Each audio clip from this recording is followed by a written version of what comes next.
अस्सलाम वालेकुम दोस्तों। पाप नगर ड्रामे जी अचण वारी किस्त 11 में छा थींदो, छा थियण वारो आहे, या पहिरियां पाप नगर ड्रामे में छा थी चुको आहे, सॼी हक़ीक़त हिन वीडियो में मां तव्हांखे ॿुधाइण वारो आहियां। पर दोस्तों, असांजी हिकु नंढी गुज़ारिश आहे, जेकॾहिं तव्हां मुंहिंजे यूट्यूब चैनल ते पहिरियों चकर न आहियो त महिरबानी करे मुंहिंजे यूट्यूब चैनल खे ज़रूरु सब्सक्राइब कंदा, लाइक कंदा ऐं शेयर कंदा विसारींदा।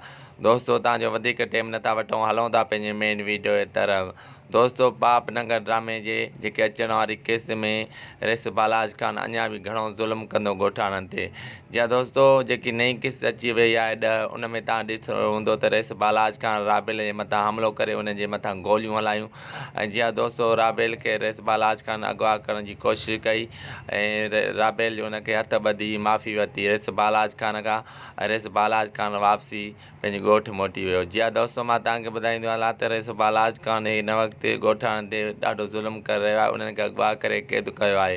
रेस बालाज ख़ान पंहिंजे भाउ खे बि क़ैद कयूं वेठो आहे मिल्कियत जे करे। जी दोस्तों, मां तव्हांखे ॿुधाईंदो हलां त रेस बालाज ख़ान अचण वारी केस में तव्हां ॾिसंदव त अञा बि घणो ज़ुल्म कंदो ॻोठाणनि जे मथां। ऐं राबेल खे हर हाल में रेस बालाज ख़ान चाहे पियो उनखे हासिलु कयां, प्यार में न त ॾाढ में उनखे ज़रूरु रेस बालाज ख़ान हासिलु कंदो।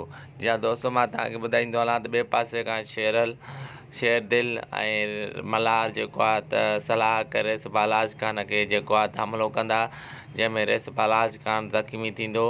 जी दोस्तों, मां तव्हांखे ॿुधाईंदो हलां त रेस बालाज ख़ान जो हिन वक़्तु किरदारु तमामु हिकु बहितरीनु आहे ऐं तमामु सुहिणे नमूने सां भरपूर जेको आहे कोशिशि सां रेस बालाज ख़ान किरदारु पंहिंजो अदा करे रहियो आहे। ॿिए पासे खां मां तव्हांखे ॿुधाईंदो हलां त मल्हार ऐं शेरदिल इहे जेको आहे त रेस बालाज ख़ान जे मथां हमिलो कंदा, जंहिंमें रेस बालाज ख़ान खे टंग में गोली लॻंदी ऐं ज़ख़्मी थींदो। दोस्तों, उमेदु कयां थो त हीअ वीडियो तव्हांखे ज़रूरु पसंदि आयो, त वधीक वीडियो ॾिसण लाइ असांजे यूट्यूब चैनल खे सब्सक्राइब